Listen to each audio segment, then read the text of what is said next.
Hello there. Give me a minute, please. Just give me a minute.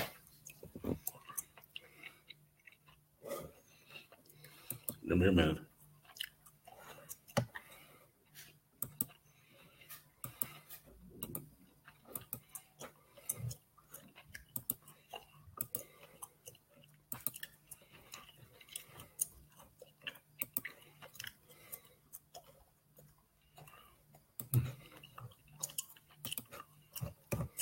Give me a minute, please.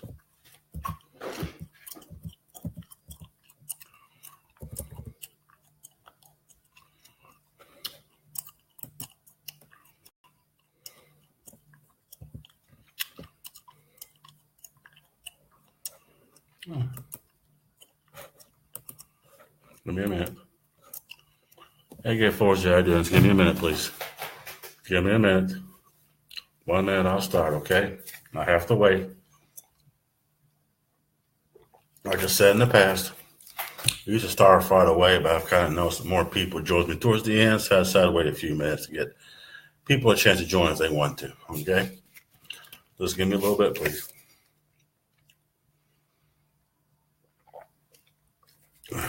Give me a little bit, please. Okay. That's 30 seconds, I'll start. I appreciate your patience. Hey, Paya, how you doing, buddy? How you doing? Yeah, about 20 seconds, I'll start, okay? Please be patient with me. Be patient, please, Just give me a few minutes, okay? We're getting down the final 10 seconds. 9, 8, 7, 6, 5, 4, 3, 2, 1, and bingo. All right, let's get started here. First of all, we must support minority conservatives. That's one of the titles on this video right here. Reason I say it because I know the conservatives, especially their minorities, really have a hard time. Why are you laughing for, Kataya? We must show our support for minority conservatives, okay? Because they get rougher than we do, okay? I know it's kind of hard being open conservative, especially hard if you're part of a minority group. That's even harder being conservative that way because people, unfortunately, the media and everybody else really looks down on them. Like they're traitors, if they forgot their history, stuff like that, which would be further from the truth. But I admire them. They're getting the truth out there. They're waking people up to the DNC nonsense, stuff like that, and the oppression they have held for so many years. So that's what we need to do. Support minority conservatives, especially minority conservatives in the media, okay? Now, Ben Carson, yes, we need to support Ben Carson, okay? Also, Anthony Brian Logan, okay? We need to support him. He's an awesome YouTube commentator. He's a Trump supporter, and he's very intelligent. I think he's a computer graphic designer or something like that. No, but he's on there every day showing support for President Trump and considers everything out and is calling out the mainstream media and Black Lives Matter, or how he said it, Black Lives Matter, I post a lot of his videos on my page, Jerry's World. Please check them out and show Anthony Brian Logan your support. Candace Owens is an African-American female who knows how to shut them down. She did a little video there on Twitter, I put on Jerry's World, and how she shut down Black Lives. Yes, this is an African-American lady who shut down Black Lives Matter, saying, I can't believe how many people love being oppressed. Like oppression and victimhood is your thing, but I'm not a victim, I'm a victor. Big difference. Candace Owens gets a lot of heat for what she does, but I admire her intelligence and her strength to do what she does. She does make some YouTube videos. I post on Jerry's World, but she hasn't made none lately. But she did a Twitter video, and it's pretty awesome. I'll try to get on Jerry's World later. But Candace Owens, we must show her support. Kevin's Corner. He's one of the African-American, makes a lot of YouTube commentary, makes a lot of good sense. Okay, I post a lot of videos on Jerry's World as well. He's a Trump supporter. He calls Democrats Demorats, rightfully so. So we must show Kevin's Corner, Kevin, our support for what he's doing, okay? The Doctor of Common Sense, E.T. Williams. I think YouTube suspended him for a while, unfortunately, but he makes a lot of good points. He's a very strong individual, very strong guy. You see him on the news network sometimes and stuff like that. So we must show him our support. The Tree of Logic, an African-American female who got suspended on Twitter for calling David Duke a racist grandpa, but David Duke's, no, I'm not talking about David Duke. But also a highly intelligent lady, highly intelligent YouTube commentator, okay? So we must show them our support. My apologies, okay? And Miley Weaver, okay? You see her on her YouTube channels like Millennium Miley. Miley Weaver is a reporter on InfoWars, believe it or not. But she's one of those frontline reporters, okay? She goes out there. Okay, let me tell you something. This woman, right, she's a very young lady, okay? I say early to mid-20s type of lady. But she goes there on the streets. She, like in Charlottesville. The riots in Charlottesville happened a little over a year ago, almost a year ago, let's put it that way. She was there exposing the truth in Charlottesville, Virginia, where she had urine thrown on her. She was spit on, maced, and everything else by Antifa, where she exposed that Antifa was mainly the ones that causing the violence in Charlottesville. Was there violence on both sides? Yes, she will say that too. But I got to hand it to Miley. She takes a lot of abuse for what she does. That's in Charlottesville. She goes to colleges and stuff, and a lot of places to call them out. She went to Women's March to call them out and everything else. Saw one guy farted on her. I mean, this poor lady takes a lot of abuse. Hey, Gasha, how you doing?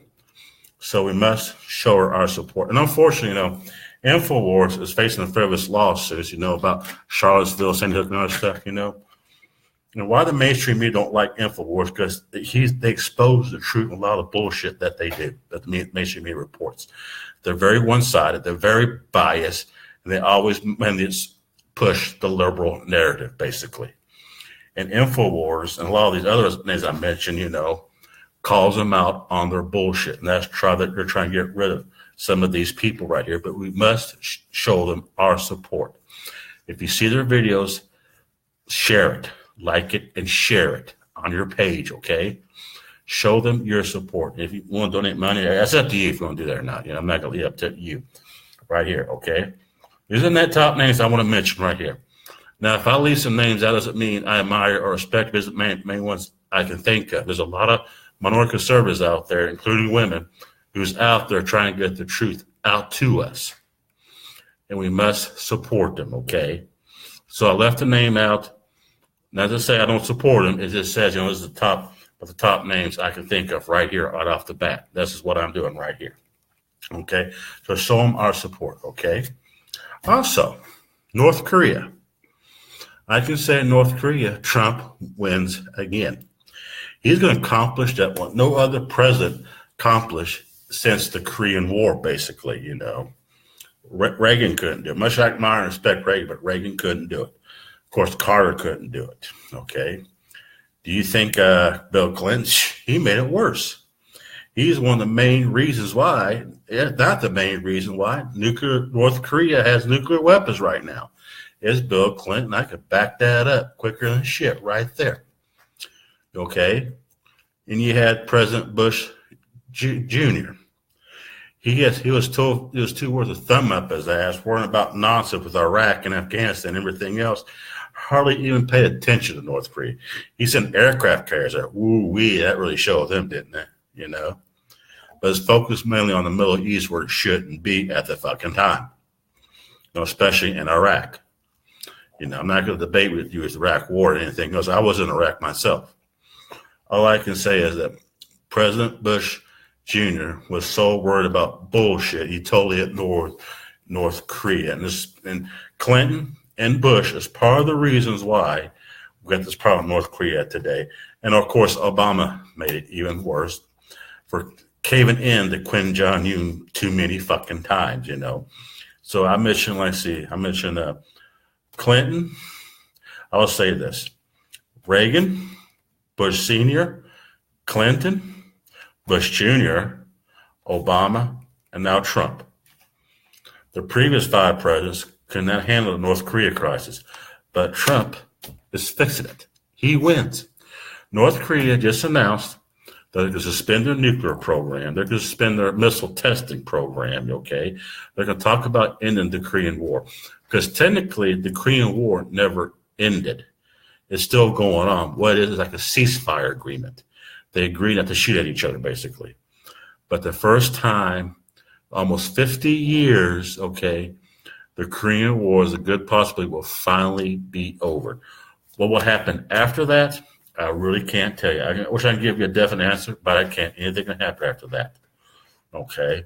But I think with Kim Jong-un, with the two superpowers on his borders, not with, see, South Korea is south, obviously, but north he has China and Russia bordering his country.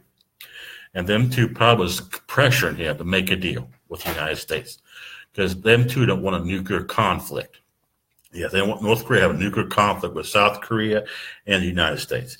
Now, I really don't think that everybody was so worried that Kim Jong-un, because of Trump's tweet and says so-called rhetoric and stuff, that he's going to nuke Hawaii, California, like Syracuse, LA, some shit like that. I don't think he reached the United States. But our main concern, I guess, hey, Doug, how you doing? Jason, Doug, I haven't seen you in a while.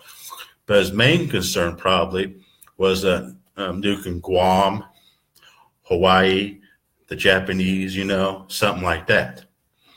But luckily, with President Trump's brilliant leadership and his strength and endurance, forced North Korea to finally make a deal where they'll suspend their nuclear program, their missile testing, and everything else. And hopefully, here in the near future, the Korean War will finally end, okay, and everything will be a lot better. Because everybody thought, Trump's going to lead us to a nuclear holocaust, going to start World War III and everything else. But he proved right there with his strength and his power and his brilliant strategist, negotiation skills, that he's doing the job and doing the job that we elected him to do.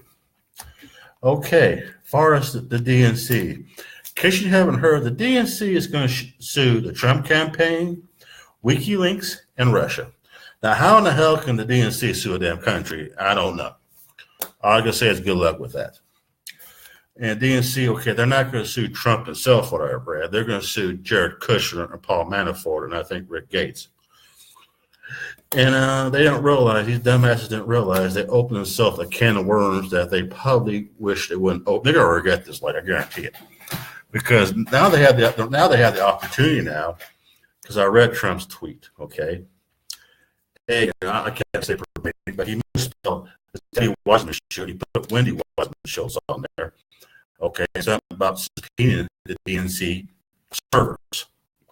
He misspelled that. He got the name wrong for a reason. Okay, the reason why is because he got it fixed where that'd be on the front page of every news media. Because, Trump misspelled the name, blah, blah, blah, got the name wrong, blah, blah. They're going to talk about it, I'm not saying. But the whole tweet can be up there for the whole world to see about him going to subpoena the hard drive, the servers, basically, and all of Podesta's emails that got hacked. So if those servers are still around in stores somewhere in some DNC building, which I hope they are, I wouldn't put it past them. They got somehow miraculously got destroyed, thrown in an acid pit, burned and everything else. But if they get those servers and and they look into them real good, they can probably find out real quick who really hacked Podesta's computer. But then again, I'll tell you this, it's been a proven fact. Trump campaign never colluded with Russia. Pretty much as a dead end. They didn't even talk about it no more. They went on with Stormy Daniels and Michael Cohen, Trump's attorney's office, and shit like that, They have nothing to worry about. They ain't even stressing over this, Don't worry. It's all going to be fixed and handled at the end of the fucking day, And what I'm glad to see is that Rudy Giuliani is is part of the legal team going to go to the dealer and stop this investigation, and rightfully so. I honestly believe they want to keep this investigation going as long as they can, especially through the midterm, trying to guarantee a Democratic victory in the Congress or in the Senate. They want one of the House, it's not both. They keep dreaming on the blue waves, but I'm seeing they're getting desperate right now. So they keep this investigation going. They use that tactic against them, but it seems to me they're going to finally get away to end this investigation, and rightfully so. It's been going on over a year, almost 14 months. I'm going on 15 months probably. Still didn't find nothing, If something was found, they had the smoking gun, it'd have been out there right now. It'd be out there for the whole world to see. I know how the lip-turn media works, okay? I really do. So I believe this DNC lawsuit is, hey, David, how you doing? Moorfield, how you doing? But I really do believe that this DNC lawsuit is going to go against them big time. They wish they didn't do it. There's a lot of Democrats saying this is a bad idea. But there's reason behind what they're doing. There's reason behind the madness. But they're so stupid right now, they don't realize they opened a can of worms that they probably didn't want open because of the Podesta emails and a lot of other stuff is about to be ready to be exposed. And President Trump is excited about this, and rightfully so. But what gets me, they're not suing Trump himself. They're suing part of his campaigns, Julia Assange, and Russia. All I can say is good luck with that. Good luck with that. Very much good luck with that. But it's going to fall on their fucking face. And one more thing before I shut this out, Comey says he has evidence on the Pissgate dossier. He has some kind of bullshit memo he gave to Congress. Okay, that's all fine and dandy, but it was proven to be false. It was proven that was all based on a bunch of fucking lies, that memos and shit was Michael Steele dossier, the Steele dossier, basically, they call it, a British spy who pulled all this shit together by visa warrants, visa abuse and shit like that, and pretty much exposed it to be a fucking lie. So Comey made a last-ditch effort to revise the Steele dossier, aka the Pissgate dossier, which it failed. And we're going to go by a guy, who has lied on record. Okay, there's a record of him lying. He lied to Congress. He lied under oath. He lied about Trump and surveilling the Trump campaign during the 2016 election. And turns out there was evidence of this. And it all got exposed. And a lot more shit's going to be, but a lot more bullshit is going to be exposed by the DNC for the years out. Okay. Just, you wish they would stop. I know. Sometimes I do too. Wish that the DNC and lip-turn need to stop this. But I say no. Let them keep doing this. Let them keep making fools out of themselves. Let them expose themselves for the fraud and the liars that they fucking are. Okay, let them keep doing this. All they're doing right now is trying to keep their voter base, because they're losing their voter base, so they're going to try to salvage what they can. They're about ready to lose the black vote, I believe. Okay, and they can't afford that to happen. That's why they're trying to fucking make legal for felons and illegal immigrants to vote, so they can vote Democrat. They're trying to retain power any way they fucking can. And right now, they're just holding on by a fucking string. And like I said, the liberal media, the lip-tard media, will be the product of their own demise. Well, everybody, that's all I got to say about it. I appreciate you joining me. God bless you, and have a good day, and bye-bye.